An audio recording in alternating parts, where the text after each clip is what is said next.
नमस्कार। बहुत ही सुंदर सा प्यारा सा मैं आपको गीत लेके आयल बनी जा, देखी जा, सुनी जा, अब बताई जा। सैया जी अब न्यारी रहूंगी, सैया जी अब न्यारी रहूंगी, राजा जी अब न्यारी रहूंगी, राजा जी अब न्यारी रहूंगी। मम्मी मम्मी बहुत ही कहली, मम्मी मम्मी बहुत ही कहली, सैया जी अब बुढ़िया कहूंगी, सैया जी अब बुढ़िया कहूंगी, सैया जी अब न्यारी रहूंगी, राजा जी अब न्यारी रहूंगी।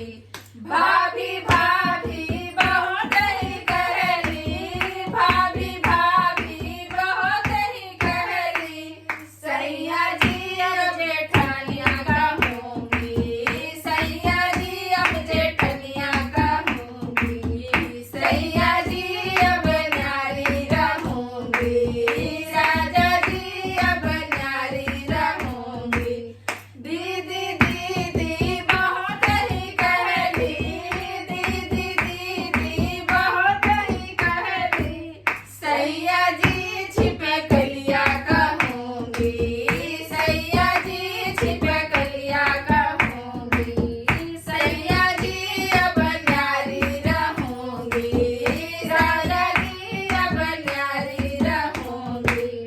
देवर लाला बहुत ही कहली, देवर लाला बहुत ही कहली, सैया जी अब लोफर कहूंगी, सैया जी अब लोफर कहूंगी, सैया जी अब न्यारी रहूंगी, सैया जी अब न्यारी रहूंगी, राजा जी अब न्यारी रहूंगी।